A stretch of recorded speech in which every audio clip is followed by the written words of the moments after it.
So what do we observe is, well, relative to the table, two objects have been moving. This piece of paper, this card, and again, the physical nature of the objects doesn't matter. We can just count them, first, second, third, and what we see here is the displacement of this card relative to this piece of paper, which doesn't depend on the motion or the absence of the motion of the paper relative to anything else. Well, together with the displacement of this object paper relative to the table, give the total displacement of this card relative to the table. Now, this is the easiest situation when everything points in the same direction. So naturally, we need to take a look at a case when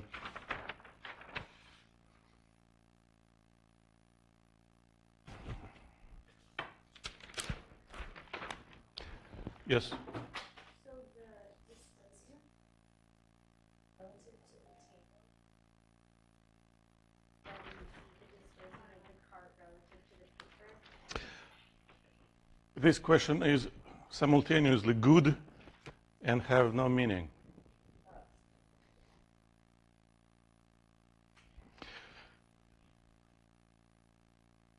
Technically, according to an official definition, a displacement is a vector. So when you want to compare a displacement and another displacement, you should be saying magnitude or length or absolute value, and like longer or shorter. And if you just say a displacement, in that case, we technically cannot answer the question, but we can assume that you meant length. And in that case, in this particular situation,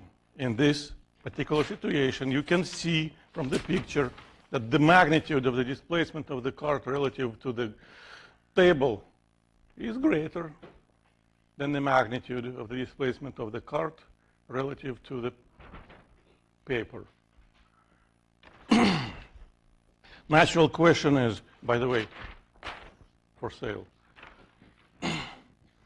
Natural question is it always the case? We don't know until we investigate all options or go to the math class and start doing the mathematics about vectors. So I prefer first approach, just an experiment with the same card.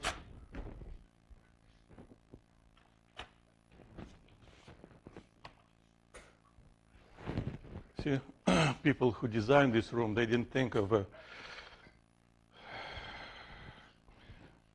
relatively large person, because simultaneously I'm showing it to you and I'm blocking it for you. Anyway, so what I want to do, I want to fit it in here. Well, let's try this. So, okay. This is the starting point of this card relative to this piece of paper and relative to the table at the same time. So when I press the button, it will travel to the left relative to you.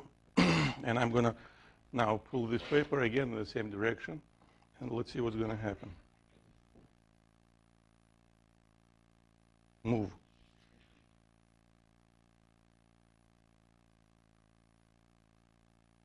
Move.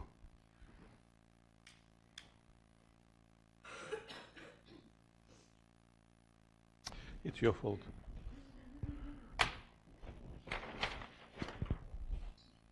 That's why I have a backup. And a backup for the backup. Let's see if it...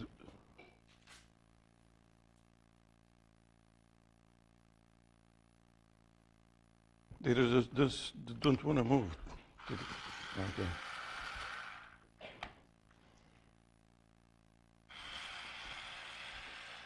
Okay, and this is the displacement of this card relative to this piece of paper, right?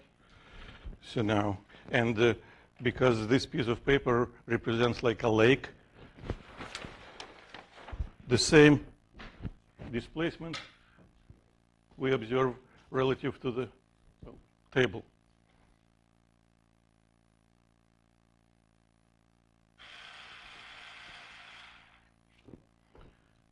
Oh, okay. So what do we see now? Oh.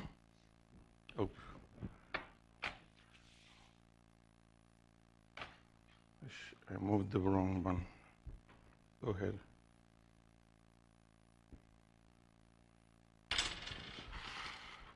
It's not even Friday yet.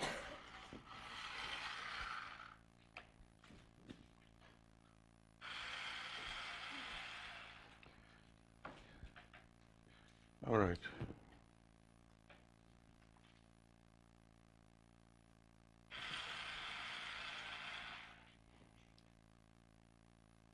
Well, it's supposed to be practically.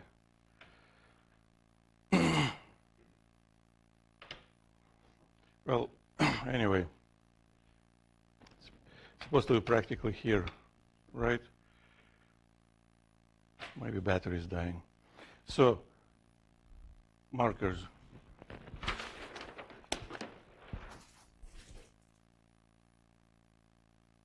Actually.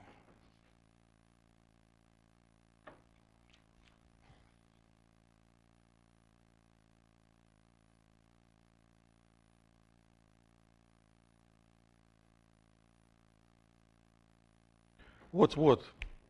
Well, here, so if it starts here and it ends here relative to the ground, this is, that's number 3, right? We called it number 3, number 2, number 1. This arrow represents the displacement of this cart relative to the ground. And this was and still is the displacement of this cart relative to this paper.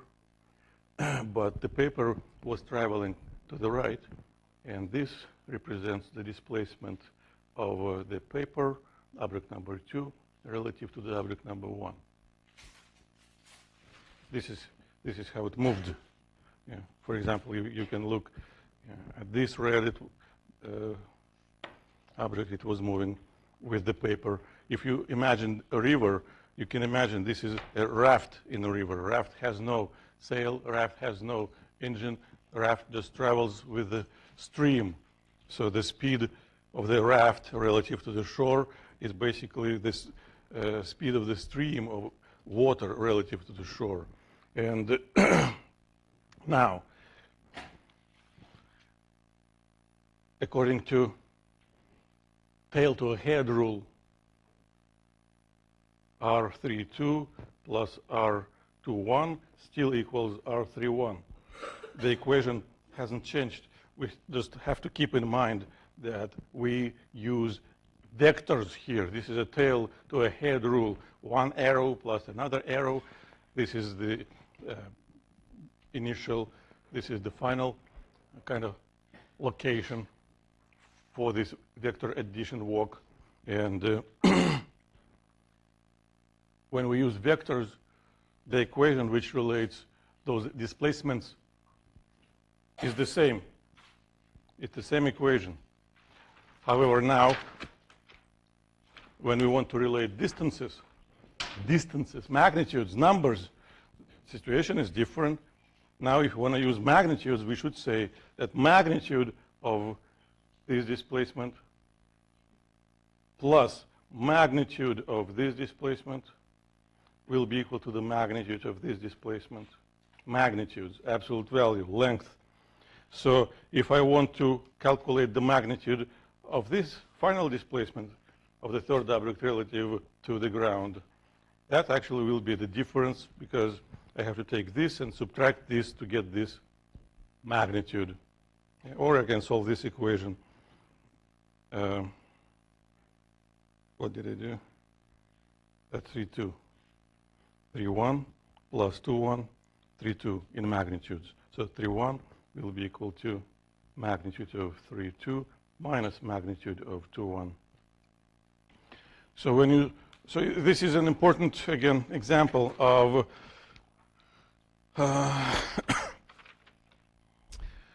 well, how language matters. Language matters. When we say a word like displacement, every time we must be able to say, what do we mean? Do we mean an action? Do we mean a vector?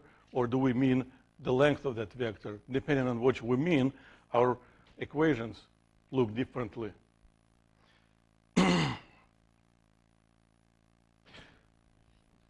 But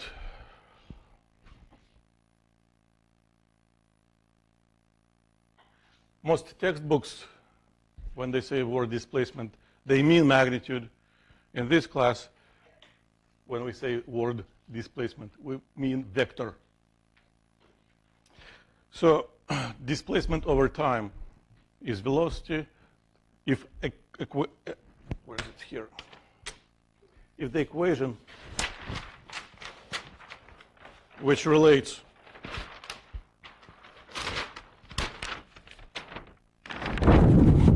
displacement is the same, and it is the same, equation for velocities, of course, is the same. So the law of relative velocities doesn't depend on the actual situation. It is the same. Well, question.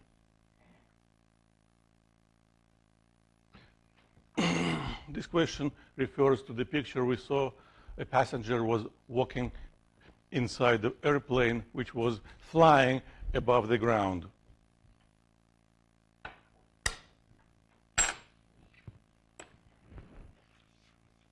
So if anybody want to open museum or learning physics,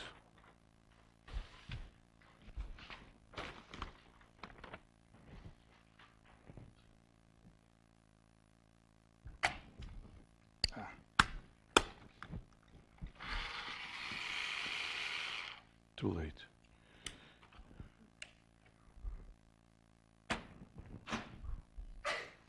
Bless you.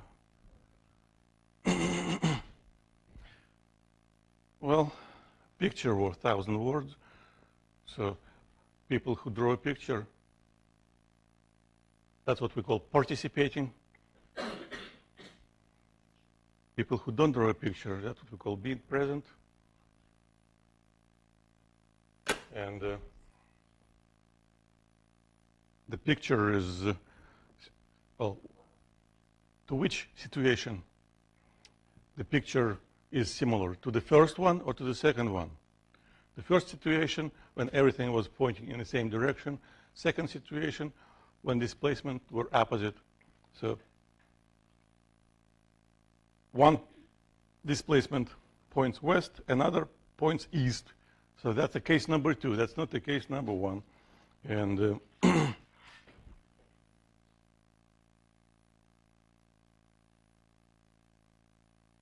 we have the ground, the airplane, and the passenger inside. Right? Now, the airplane travels east. Now, when we say travels east, and we draw an arrow, that arrow must represent a specific velocity of a specific object relative to a specific object. So this is the velocity of the plane relative to the ground. The plane has moved from here to here relative to the ground, 300 meters. What is it? That's the displacement of the plane relative to the ground. And well,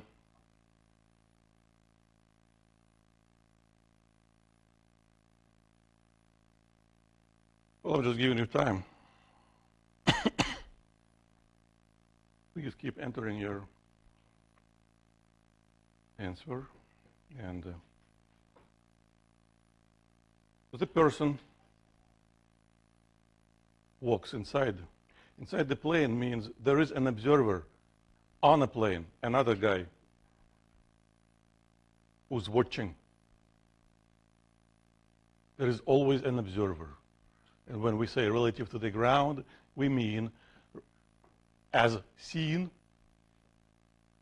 from the ground by a person who's looking, not moving, sitting on the ground and looking at whatever happening. So relative to that observer, that's what relative to the ground means. And here, relative to the plane means relative to an observer which is on the plane. So relative to this person, this is an observer, and this is the passenger. The passenger walks west. And this arrow should represent now the velocity of the passenger, P, relative to the plane, big P. Yeah. And the displacement here is supposed to be the displacement of the passenger relative to the plane. And we could use the general equation, or we can write an equation for this specific situation. The displacement of the passenger relative to the ground should be equal to the displacement of the passenger relative to the plane plus displacement of the plane relative to the ground. This equation is absolutely identical to the equation we wrote yesterday. You just need to remember all those variables of vectors. So what can we do? Well, this is what we can do. We know how to add vectors. The displacement of the plane relative to the ground, this arrow, is a long arrow which points to the right. And the displacement of the passenger relative to the plane is a short arrow which points to the left. So now we add them up together. 1, 2, exactly like we did in the second example. And now we can draw the arrow which represents the displacement of the passenger relative to the ground. It points east. And of course, it is a little bit shorter than the displacement of the plane relative to the ground. By how much? By 4 meters. Any questions? Well, so this is the problem we started. I'm going to draw my picture. You're going to draw your picture.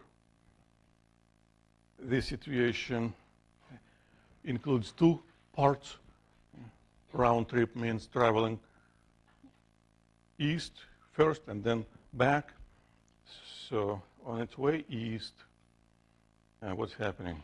Distance traveled is equal to 112 kilometers. Well, let's convert it into meters because I can see the speed is in meters per second. So meters, that's distance traveled. Now,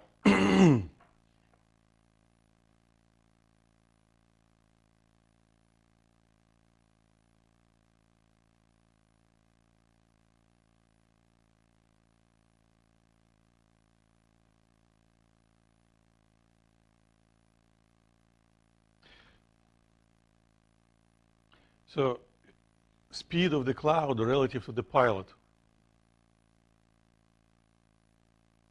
That means speed of the pilot relative to the cloud will be equal to the same number. But if we talk about velocity, well, in general, if we have any 2 objects, a plane and a cloud. I don't know, why is it a plane? No, this is a plane. A plane and a cloud. So we can call them 1 and 2. So velocity of the plane relative to the cloud has the same magnitude but opposite direction as velocity of the cloud relative to the plane. When we say relative, again, we imagine a person sitting there and looking at another object. So if cloud had eyes, and a ray gun to measure speed of the plane, that would have been 300 meters per second. But if a pilot can measure speed of the cloud, that would have been 300 meters per second, but relative to each other, they travel in opposite direction. So the velocity, well, because the plane travels east, the velocity of the plane relative to the cloud is 300 meters per second. And on its way east, the velocity points east. Now, the wind also blows east, so this is the velocity of the cloud relative to the ground. It's been measured by meteorologists, and so that's what we know about the first half of the trip. And, well, let's draw a picture. It's a round trip, so it travels back exactly the same distance, right? And nothing happens to the wind. It still blows east, so it doesn't change this. Cloud, ground. But, of course, now the plane flies back west, so this will be now the velocity of the plane relative to the cloud. Still same number. This number is fixed by the engines of the plane. So this is the only difference. But from a perspective of a person on the ground, the velocity of the plane relative to the ground will be different.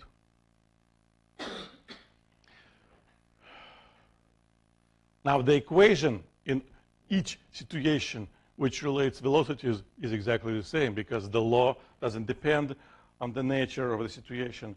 It's the same law, 3,1 equals velocity 3,2 plus velocity 2,3. But the application of this law will give us some difference, because, well, the velocity of the plane relative to the air, relative to the cloud, has different directions. So I can immediately actually tell just what will be the speed, the magnitude of velocity, the speed in the first case relative to the ground. That will be 300 plus 220, 320 meters per second. And if we know that, and we know distance, we can calculate time, right? How? Speed equals distance over time. Time equals distance over speed. So time east will be equal to distance over speed. Distance, well, 11 over 320. What's going to be the difference in the second situation? Well,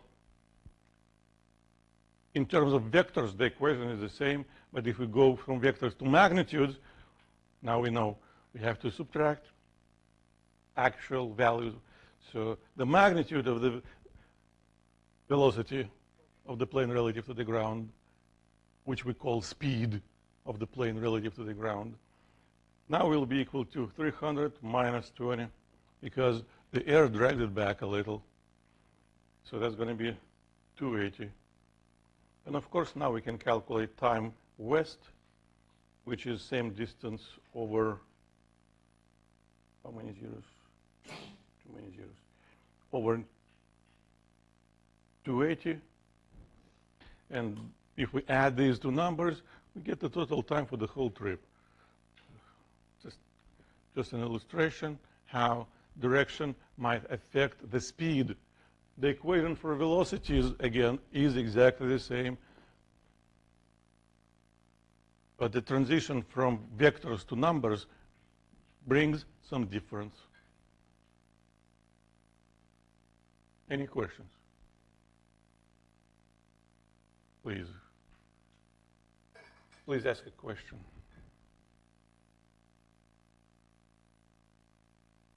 Yes? You're saved.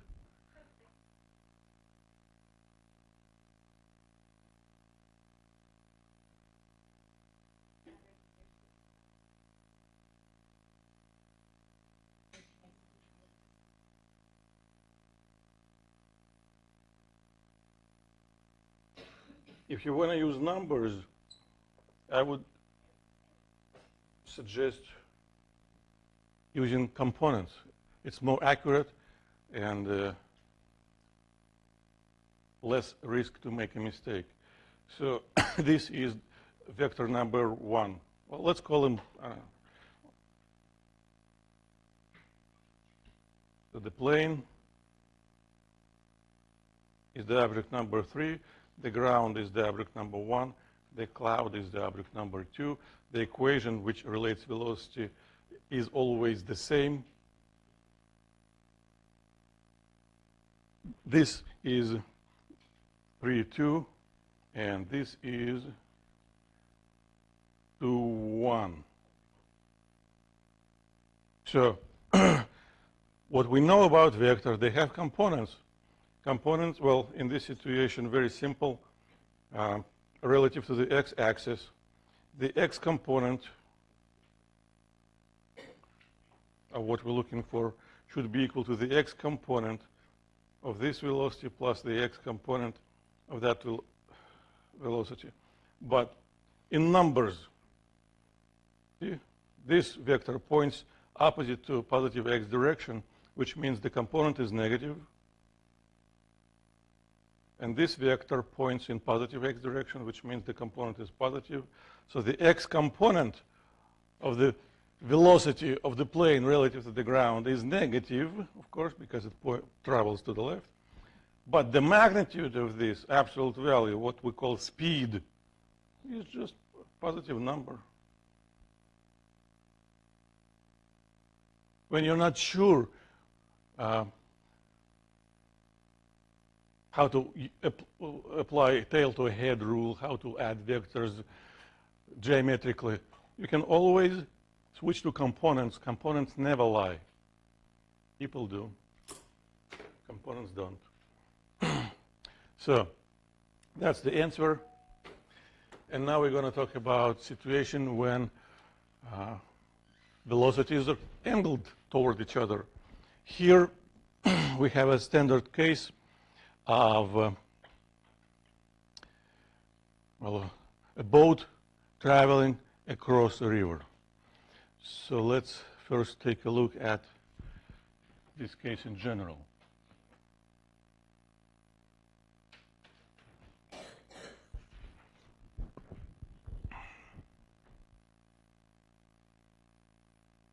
So this is the boat.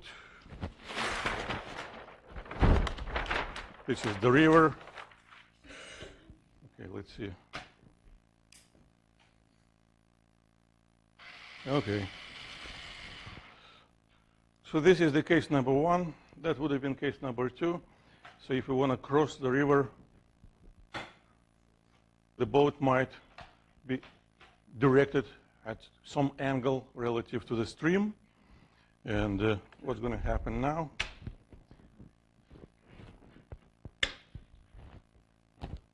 Okay, let's see if angle is not too large. Okay, so here.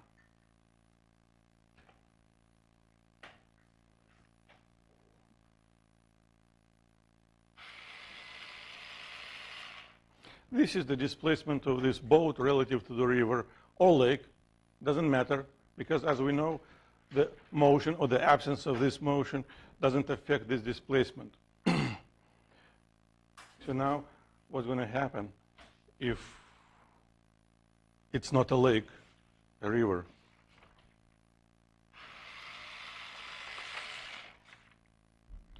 So, okay. I have to go back, and this is what I need. I need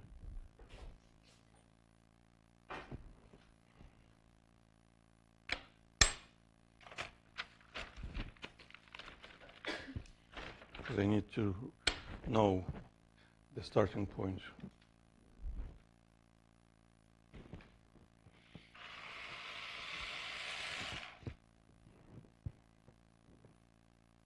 Okay, here.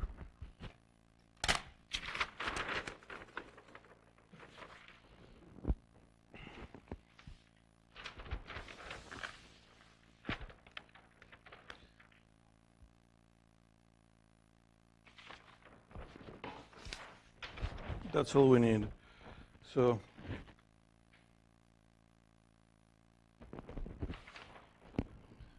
that arrow represents the displacement of this boat relative to the water. So if this is number 3, water is object number 2, the ground is object number 1. So this is the displacement 3, 2 of the boat relative to the river. Now,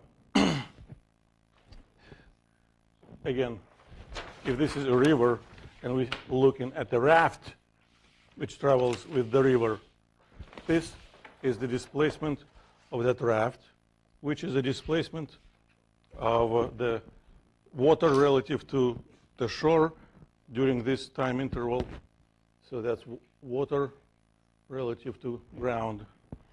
And the full displacement of this boat relative to the ground is this one.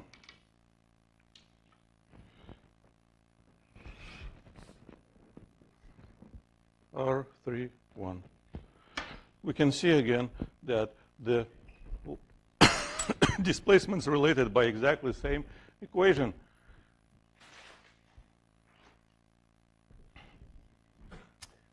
Delta R31 equals delta R32 plus delta R21. It is the same equation. We saw it yesterday. It hasn't changed. It cannot change. Technically, we wouldn't even need to do all this stuff because the equation is the same. But it helps to visualize what might be happening. And what might be happening? Well, we have two options. Standard options. When we aim the boat straight across, aiming means directing, pointing. And in this situation,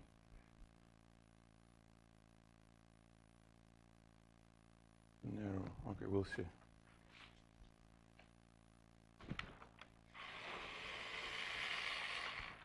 In this situation, because of the stream, it lands not across, it lands down the stream. And another situation, if we aim up the stream, now technically depending on how fast the stream is, it can land at different locations anywhere. But for every situation, we always can write this equation. And displacement over time is velocity, so we can always write the law of relative velocities and apply it accordingly.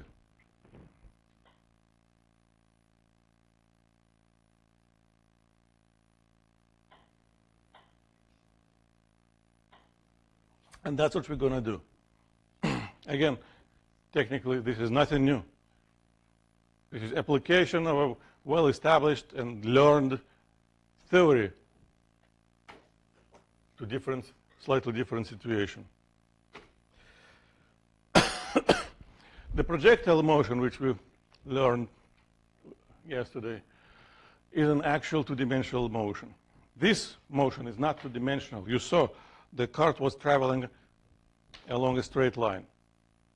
However, turns out in many situations, to understand what's happening, we can pretend that this motion actually two-dimensional.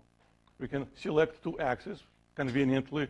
One is parallel to the shore, so this parallel to the stream, and second is perpendicular. And in that case, when we use vector components, all calculations become very, very clear and simple. All right, so first, I'm going to ask you a question. What do you think? How should we aim the boat to cross the river by the shortest distance? Well, if a picture worth 1,000 words, 4 pictures worth 4,000 words. And that's what you're supposed to be doing, drawing 4 pictures, one for each case. Like this, for example. What does it mean? So you have, what happened?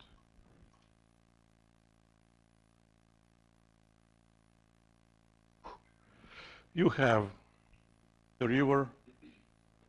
Let's say the stream goes to the left. You are here, and your landing point is somewhere upstream.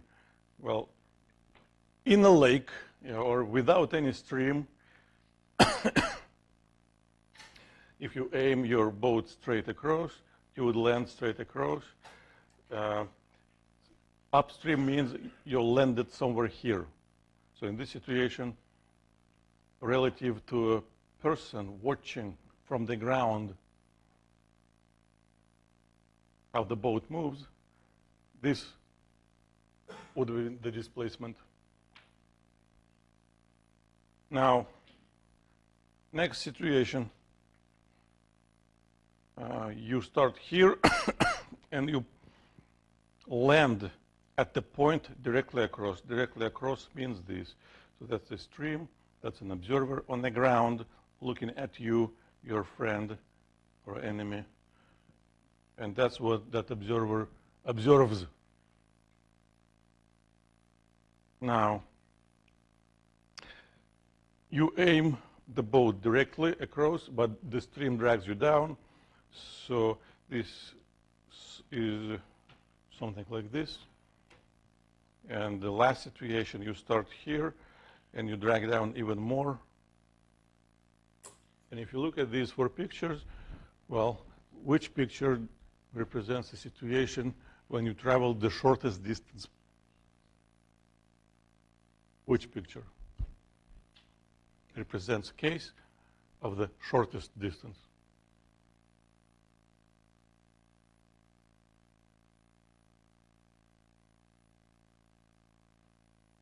Number 1, 2, 3, or 4? 2, number 2. It's not a tricky question. You can just see it because you know, well, your brain can estimate the length and compare.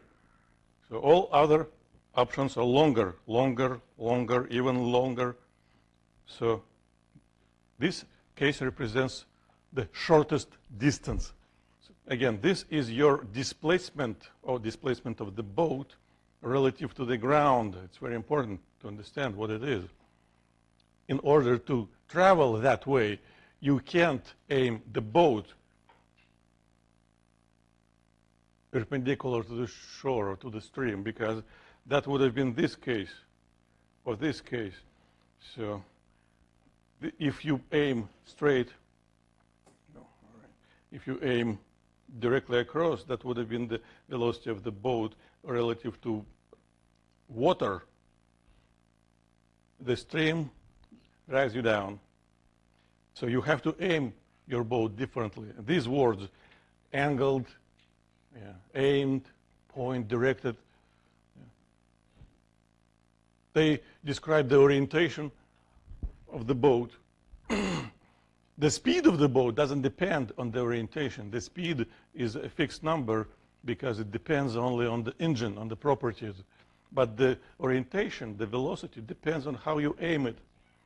So the question is now, how do you aim? You have to aim your boat slightly, well, we don't know exactly how much, but up the stream. This is supposed to be the velocity of the boat relative to water. Like in our example, with the river dragging it down,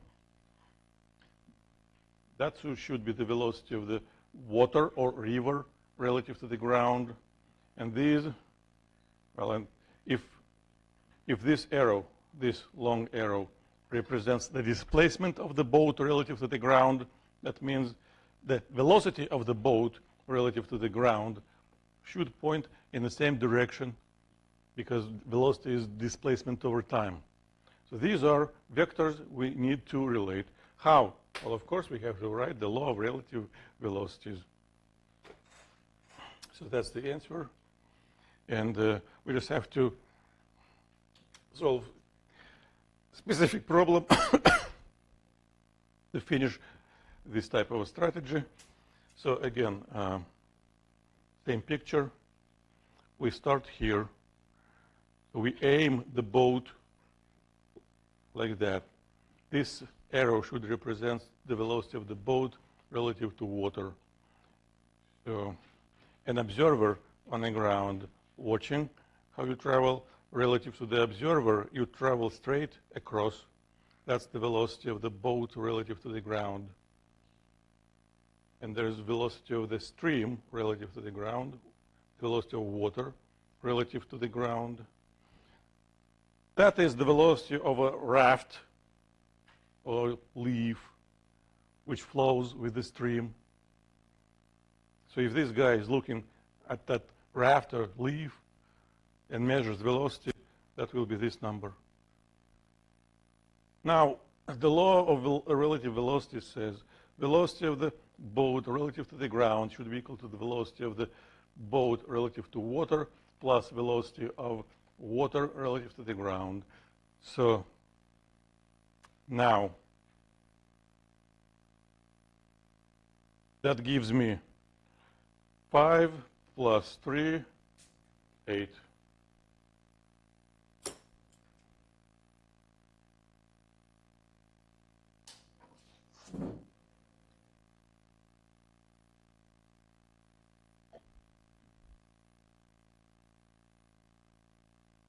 When I stop talking and walking around, that means I'm waiting for something. And what do you think I'm waiting for?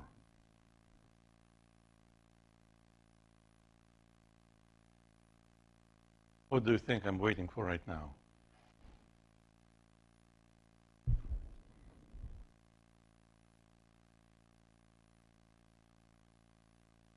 Anybody?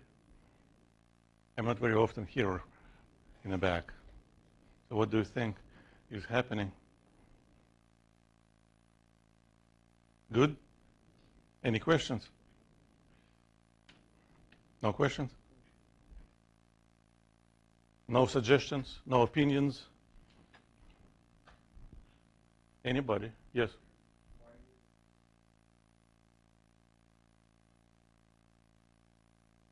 So you're saying I made a mistake? You sure?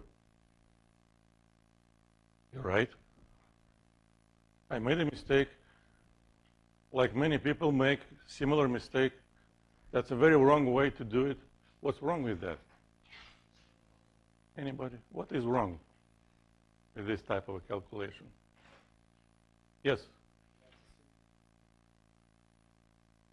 So I treated vectors as they would have been numbers, and that's wrong. It's like someone calls you a wrong name. You get angry.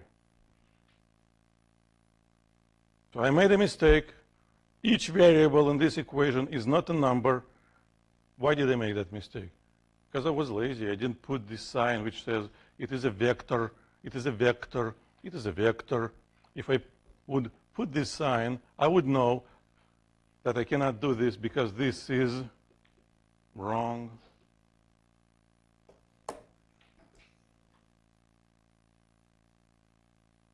So what? We made a mistake. We figured it out. Now we can fix it, right? So fix it. Spend, I don't know, a minute or two and try to calculate the magnitude of the velocity of the boat relative to the ground. That's an unknown number. This number, bless you, 3 meters per second, represents the magnitude of the velocity of the water relative to the ground. 3 meters per second. It says in a lake, your boat would have been traveling at 5. In a lake, that is a clue that this number represents the velocity of the boat relative to water. The only missing number is the velocity of the boat relative to the ground. And the relationship between these velocities is provided by the law of relative velocities. However, we cannot treat velocities as numbers because they are not.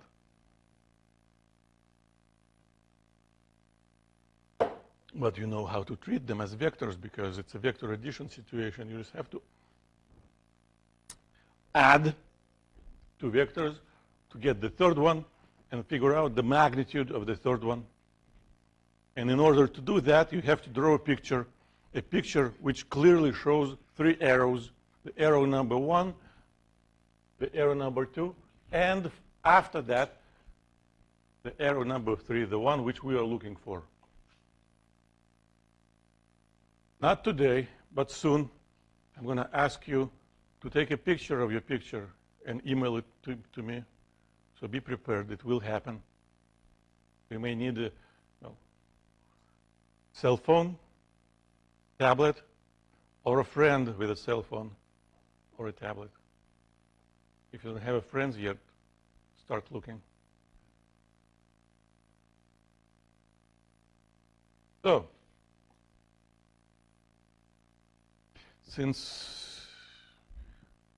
yes?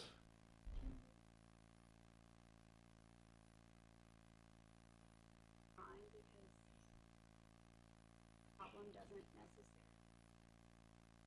direction that the vector should be going. Theoretically, when we have no information about direction, we have to analyze all possible options, all of them, and see if it makes any difference. You can choose your own option. You don't have to stick to mine. Okay?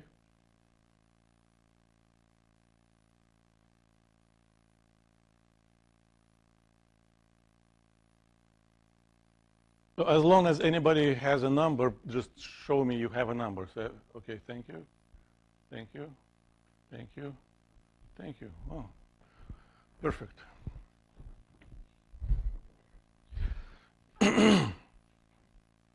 So, I'm going to add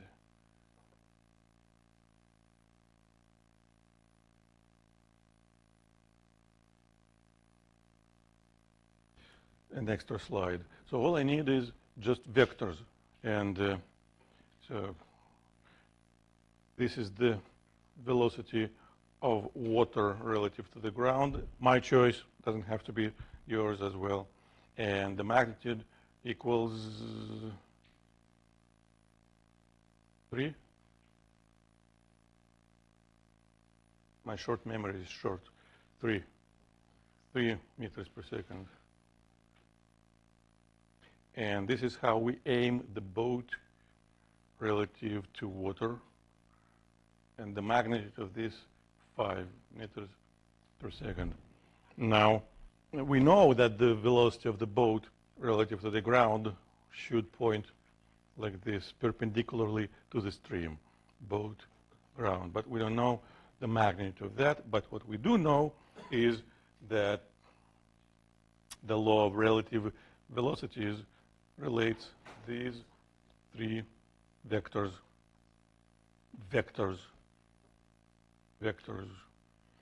Hence, this arrow plus this arrow should give us this arrow. Well, I just flipped the sides. Or we now can complete the tail to a head rule. Bless you. This plus this equals that. And now we can just redraw the triangle. In this triangle, the long side equals 5. The horizontal short side equals 3. And that's what we're looking for. And what's the answer?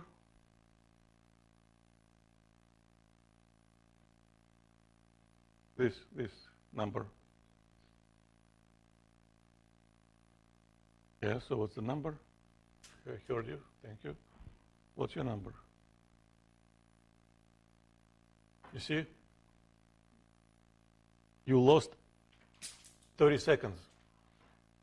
But if you would remember that it's a 3, 4, 5 triangle, you could have saved those 30 seconds. That's a 3, 4, 5 triangle. So the answer is 4. Sometimes keeping some things in the memory saves time. Sometimes time matters, you know when, right? So that's the speed of the boat relative to the ground. So if we have a river and there's an observer looking how the boat is traveling, the boat actually angled like this, but travels like that. Yeah? And I think we know the distance between, 100 meters wide. So if we know the speed, we can calculate, and we know the distance, 100 meters. We can calculate time it takes to cross the river. So what people confused sometimes is, what number do we have to use to relate this number, 100, and time? Well, here, pretending that it's two-dimensional motion might be helpful. So this arrow represents the velocity of the boat relative to water, but relative to these two x and y axes, it has two components, vx, I call it y, vy, and vx. And like in the case of a projectile motion, we can see, well, first of all, they don't interfere, but we can see this component has nothing to do to crossing. This component is responsible for, we can call it horizontal left-right motion. Only this component is responsible for traveling across, and that component equals 4 because we found it. It is equal to the magnitude of the speed. So if we write an equation which relates speed, distance, and time, most important part is to remember that all variables in this equation are supposed to be related to the same origin. You cannot use velocity relative to water and use time relative to ground. If you do that, that will be wrong. Don't do things which are wrong. So you need velocity of the boat relative to ground and distance measured from the ground.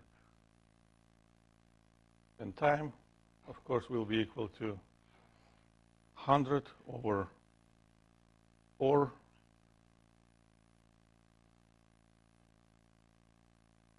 25 seconds. We use International System of Units. Any questions? All right, now I'm going to go faster. So please tell me what you think. In this situation, most probably you just have to follow your guts. How would you aim the boat now if you want to cross the river as fast as possible? Even if the path is longer, you just want to get it as quick as possible. And of course, we can investigate all the situations. What is important, that the speed of the boat relative to water doesn't depend on the orientation of the boat. It depends only on the engine you're using. So you can aim your boat differently. You can aim your boat like this, or like this, or like this. The length of each arrow should be the same. The length magnitude is speed, right? So all possible orientations described by a semicircle. So, but only one orientation gives you fastest trip. Which one? Well, again, in this situation, it's handy convenient to pretend that the motion is two-dimensional. So let's say I aim my boat like this. This is the velocity of the boat relative to water. This velocity has two components, Vx and Vy. And the y component, or we could call it vertical. Yeah, but it's not related to actual vertical, but on the screen it's vertical. The y component has nothing to do to crossing. Only the x component matters. By changing the orientation, we do not change the length of this arrow, but we change this component. If I make the velocity more and more parallel, this component shrinks. If I make it more and more perpendicular, this component increases, but then it decreases again. So, same equation can be written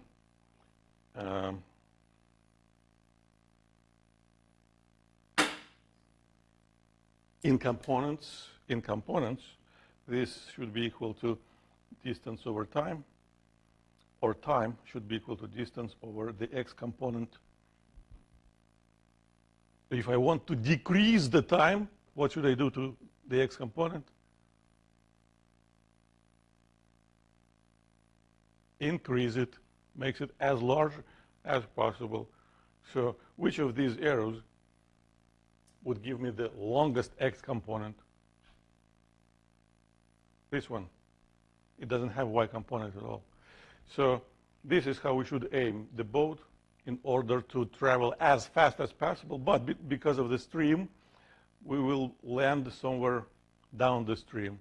We will not be able to land across, because that would have been a different case, shortest path. This is the quickest trip, different situations. So that's the answer, point directly across. This is, well, picture, and this demonstrates the fact that river drags you down. This is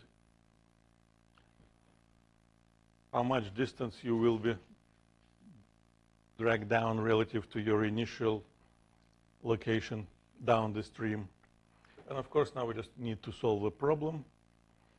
The river, 1,800 meters wide. Velocity of the boat relative to water, 4 meters per second. And the stream travels at 2 meters per second. Okay, got it. So,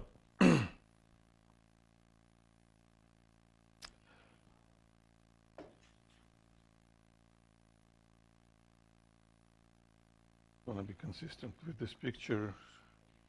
So the stream points to the right in this situation. This arrow represents the velocity of the boat. No, sorry.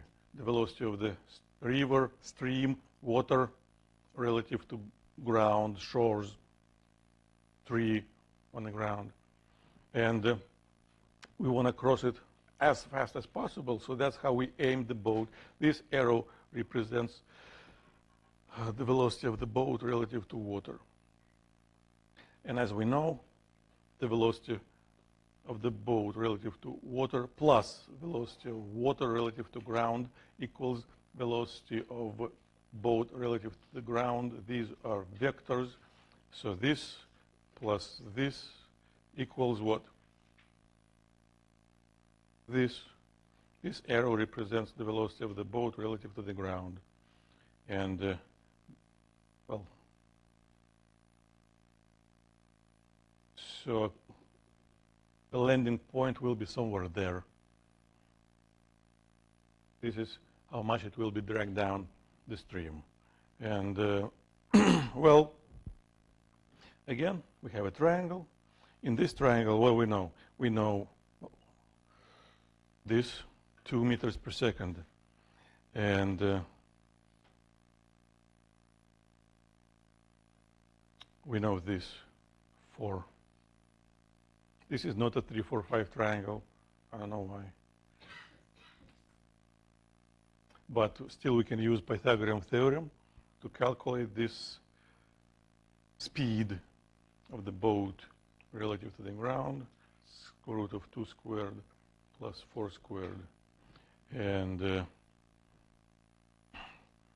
well, if I know how wide the river is, I can calculate again how much time would it take to travel across.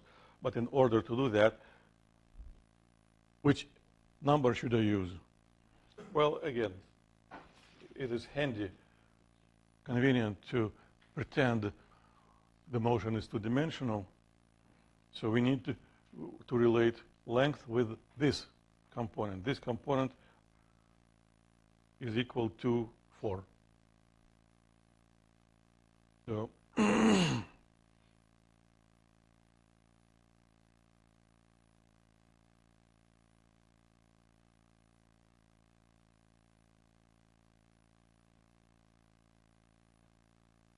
but now if we know time, we can calculate this distance, delta x. We just need to use the x component, which is 2. Delta x will be equal to Vx times time.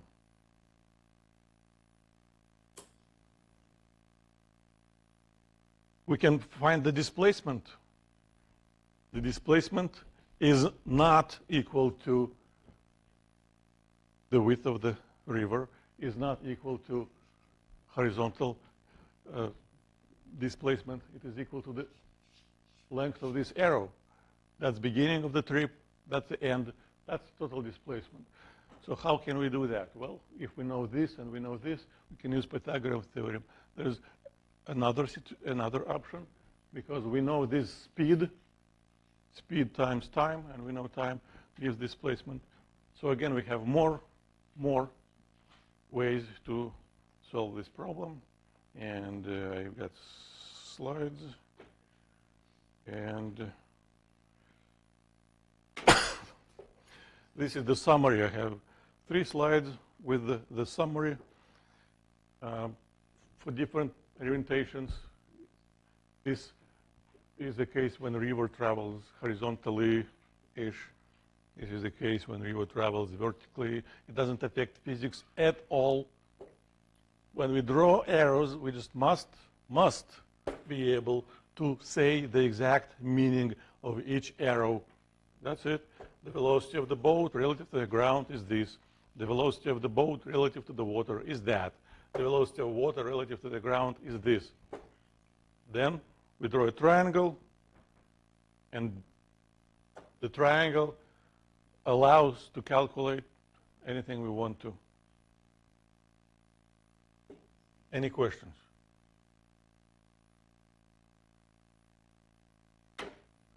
We're done with velocities, displacements, and we start the new topic, dynamics. We're going to talk about forces. And this is not anything new, as you can imagine.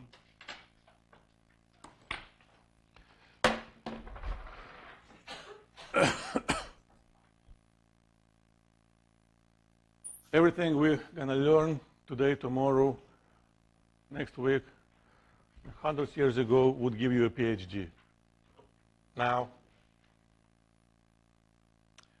it will give you an A, hopefully.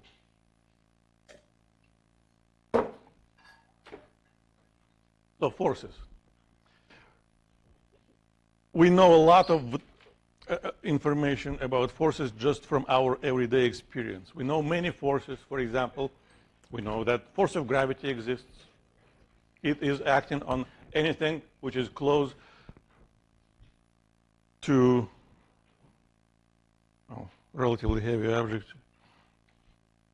And force of gravity pulls on everything straight down. But so there are forces which, well, that's a pull, that's a push. There are forces which don't require objects to touch each other, gravity, for example. But however, in mechanics, most forces are contact forces. Two objects must touch each other. And when that happens, they interact. For example,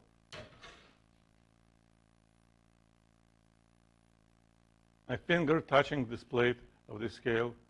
Well, the scale touches my finger. Interaction always happening between two objects. And if I exert a force on the scale exerts a force on me. And this force has no name. We call it applied force. Force in a string, in a cable, we call it the force of tension. What is the difference between force of tension and just applied force? Where is it? Here.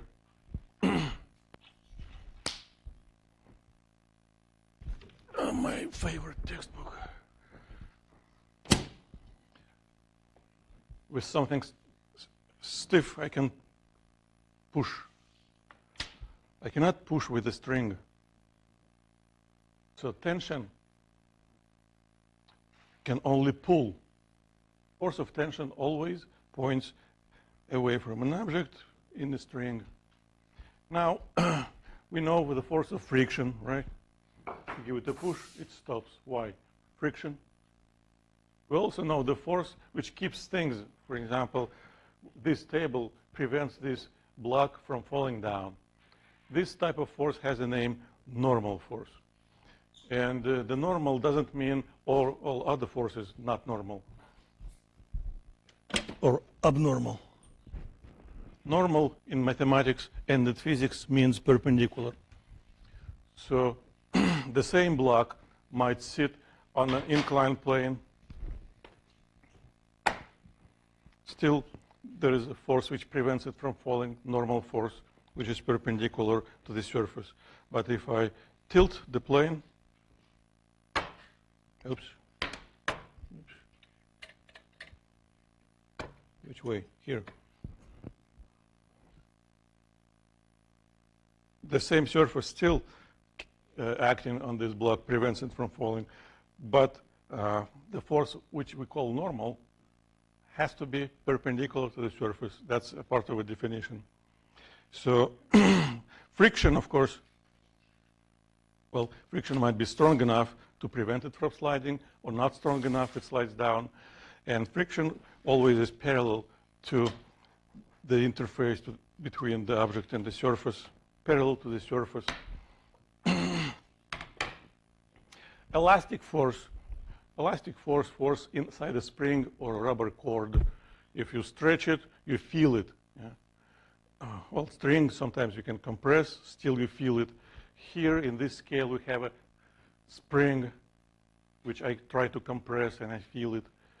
And the compression is related to the amount of the force, to the magnitude. That's how we calibrate the scale. Well,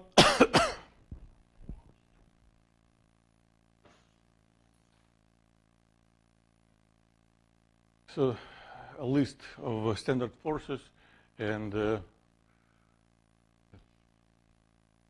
force of tension here. If you have a fan, it makes the cart move. Just applied force. Anything which makes something move, we can call applied. Every force has a source. That's a very important statement to remember. If a force is acting on something, something, it means there is another object which is responsible for the existence of this force. Every force has a source. Just, well, seeing it. And of course, when one object is acting on another, that object acts back. This statement has a name, the third Newton's law. And the official statement says, when two objects interact, they exert on each other forces which have the same magnitude and opposite direction and act along the same line. Mathematical description of this law is here.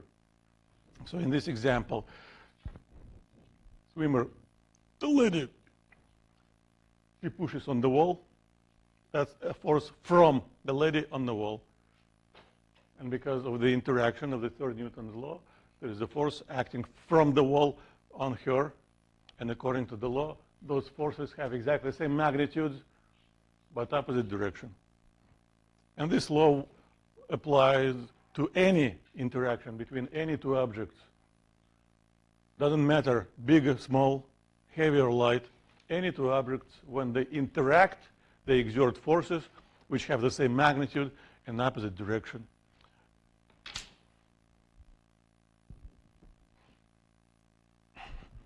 Why would the ball bounce off the table? Well, when the ball hits the table hits the ball, and that force makes it travel upward. Now, no question, don't ask it, just tell me what you think. So what's happening here?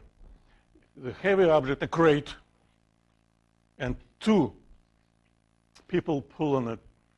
So strong man, not so strong boy, and they pull it strong enough so it starts moving. The question, how do you expect it would move? Which path do you think is the most natural? What do you think? Number 1, number 2, number 3, number 4, or number 5? Just tell me.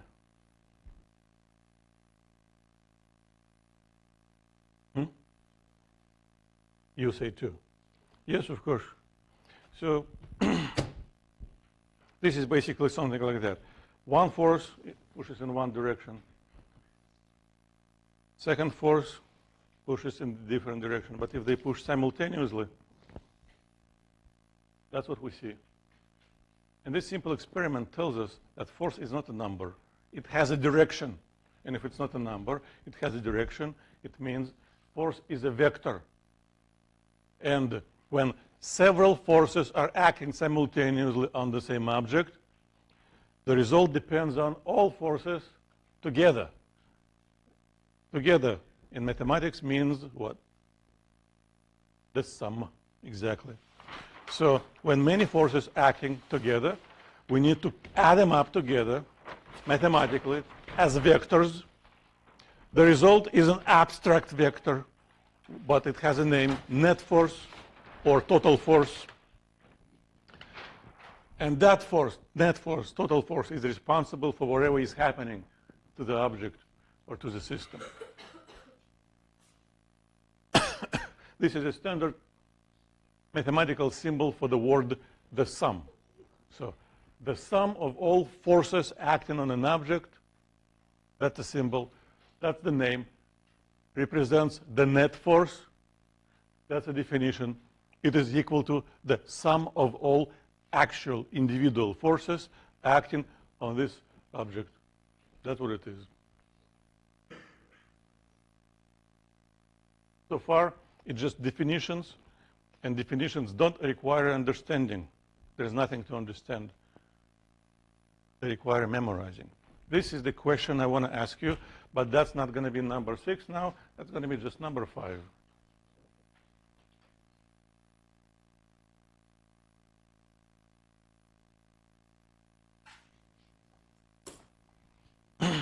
In this example, we have an object under 3 forces acting on it. You see direction of each force. You see the magnitude of each force. Your goal is to calculate the magnitude of the net force and just press a number which represents the magnitude.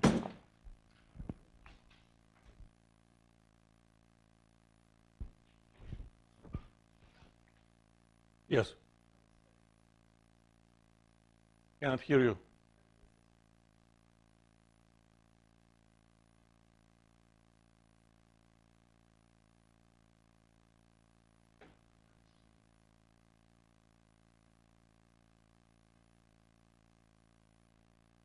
Maybe things happen. Let me see what is happening on the web sign.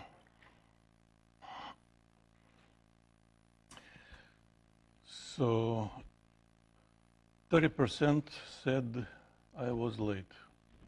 Thank you for your honesty. Second, third, fourth, fifth.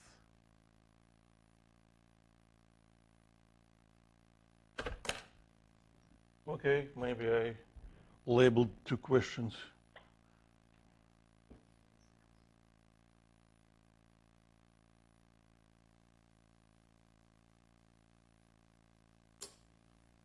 Yes. You should answer the question which you can answer right now. If it's 6, it's 6.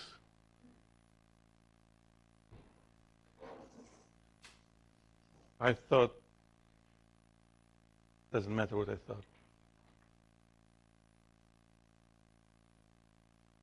And I'm going to do the same thing. So this is what I like to do.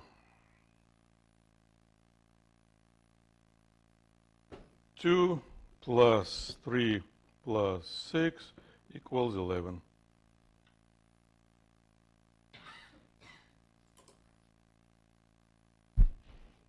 When I stop talking and I walk, what does it mean?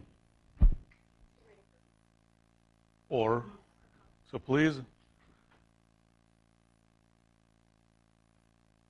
you got me. So don't do that, it's wrong. Never assume that vector can be treated as a number. Wrong. But it's an easy fix, right? So, an easy fix. Let's see your answers.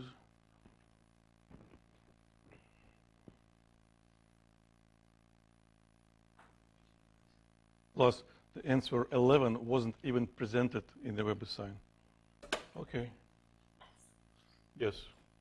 So, technically, this is what we're doing.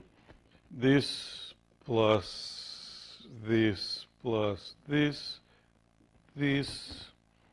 equals what we're looking for. I want to rearrange them. I want to do this plus this because that makes my calculation easier. Here I have 2 vectors opposite to each other, so together they give me one shorter vector. This is 6 newtons to the right, this is 2 newtons to the left, 3 newtons up. So here I have 4 newtons to the right, left, plus 3 newtons up. That gives me 5 newtons. At what angle? That's not a question, but we can immediately figure it out. Yeah. If we need to calculate this angle, we actually did it before, right? 3, 4, 5, triangle. Alpha equals inverse tangent of 3 over 4. I think it's 37.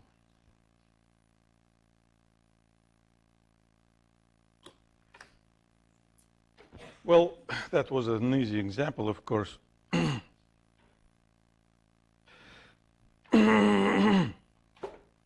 So every time when we need to calculate net force and then use it for something else, we need to keep in mind that every force is the result of interaction. But normally we do not show those objects which are responsible for the existence of forces acting on our objects, on objects of our interest. Instead, we draw a picture which shows only forces, and that picture has a name, a free body diagrams, because it doesn't have other bodies, other objects presented. For example, picture number 1. So we have the object of our interest. And we have to use our common sense to show all forces acting on it. Well, first of all, of course, there is a force acting from the wall, which propels her. But everything is happening here on this planet must be force of gravity because of the Earth pulling down. But we also know from our common day experience there has to be a buoyant force because water pushes up. Plus, there has to be a force of resistance. And we don't need to know how to calculate or find those forces. What we need to know is they exist and act. This is a free body diagram for the first case. Case number 2. Well, when something is on the ground, we usually show the presence of the ground. The object, the car, is on the ground. Well, we know, first of all, it doesn't fall through the ground. So it has to be force of support, and that force has a name, normal. But also, it's happening on the Earth, so there is a force of gravity. Now, these two guys push two forces which point to the right, and we can see there's force of combined resistance, friction, internal friction, maybe air resistance. That completes this free body diagram. Number 3. Well, we know this example. There's one strong force in one direction, second strong force in another direction. In reality, in the actual life experience, if this is a guy and this is another guy, that means everything is happening on the ground. But this picture represents the view from above. And when we look from above, the normal force points up and the force of gravity points down. So it's not easy to draw those forces. They kind of exist, but that's what we see. There is a way around it, but not now. Here we have two objects. So the diagram should be drawn for each independently and individually. Number 1, it sits on a table. Table supports it, so it has to be normal force. And of course, must be force of gravity acting down. Of course, string pulls, and theoretically, in general, there might be some friction. Friction always opposes the motion. Now, second object hangs on a string. Well, in general, depending on many situations, the system might be at rest, or if there is no friction, they will move. At this point, it doesn't matter what might happen. So there is force of tension because of the string attached to it, and of course, force of gravity. Now, what's missing in all diagram? The labels. We have to label each force. And on the slide before, for the force of gravity, the magnitude of the force of gravity can be found by multiplying the mass of the object times g. G is 9.8 or 10, or if it's on a different planet, so different g. Well, for the normal force, people use, well, for every force, people sometimes use just F, capital F, with a subscript, normal, resistance, or no, this is resistance, and this is, I don't know, applied. Here, normal. Another standard symbol for normal force is just capital N. Yes?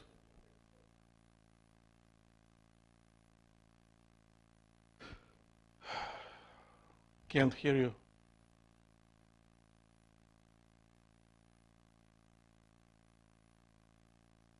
Oh, B.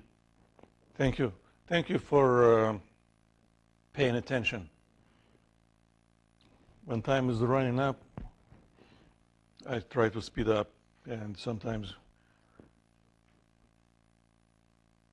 miss little things. Good catch. This is normal force. This is the buoyant force. And this is applied force number 1, applied force number 2, force of gravity, force of resistance, of friction. Here, friction, normal, gravity, tension. Another symbol, common symbol for tension is capital F with a subscript. You can choose wherever you like. For any force, any label, any symbol, it does not matter. But you need to know, if you use that letter, what you use it for. Now, in general, we have two situations. Situation number one. I'm going to do this first. Situation number one, when an object is at rest, even when forces are acting, it's not moving. We call it equilibrium.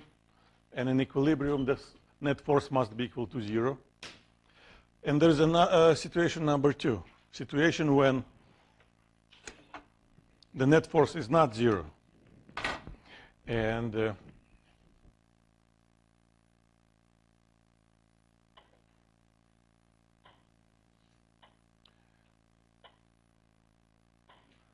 I just want to finish with this. So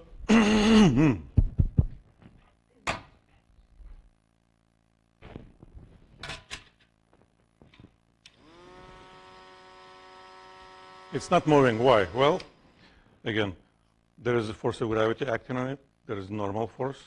And there is touching force, has no name, finger force, yeah, resistance, you can call it. And there is a applied force, which tries to propel it. So, but if I release it, it starts moving. Now, if we had a motion sensor, we could actually measure everything, velocity, acceleration, and what we could do is to figure out how those variables are related. For example, what would happen if I change the mass? If I don't change anything else but the mass, the force which pushes it doesn't change, the same, but it's heavier. If it's heavier, it is not just moving slower, it's speeding up slower. It decreases acceleration. Now, well, I can add more mass, even more visible decrease in the acceleration. So same force, but when mass goes up, the acceleration goes down. What happens if we change the force? Here I have two fans. One, you know what? Here, one fan propels it, and again, we can calculate acceleration, calculate everything, and relate force, mass, and acceleration. And now I'm not changing the mass, I'm doubling the force.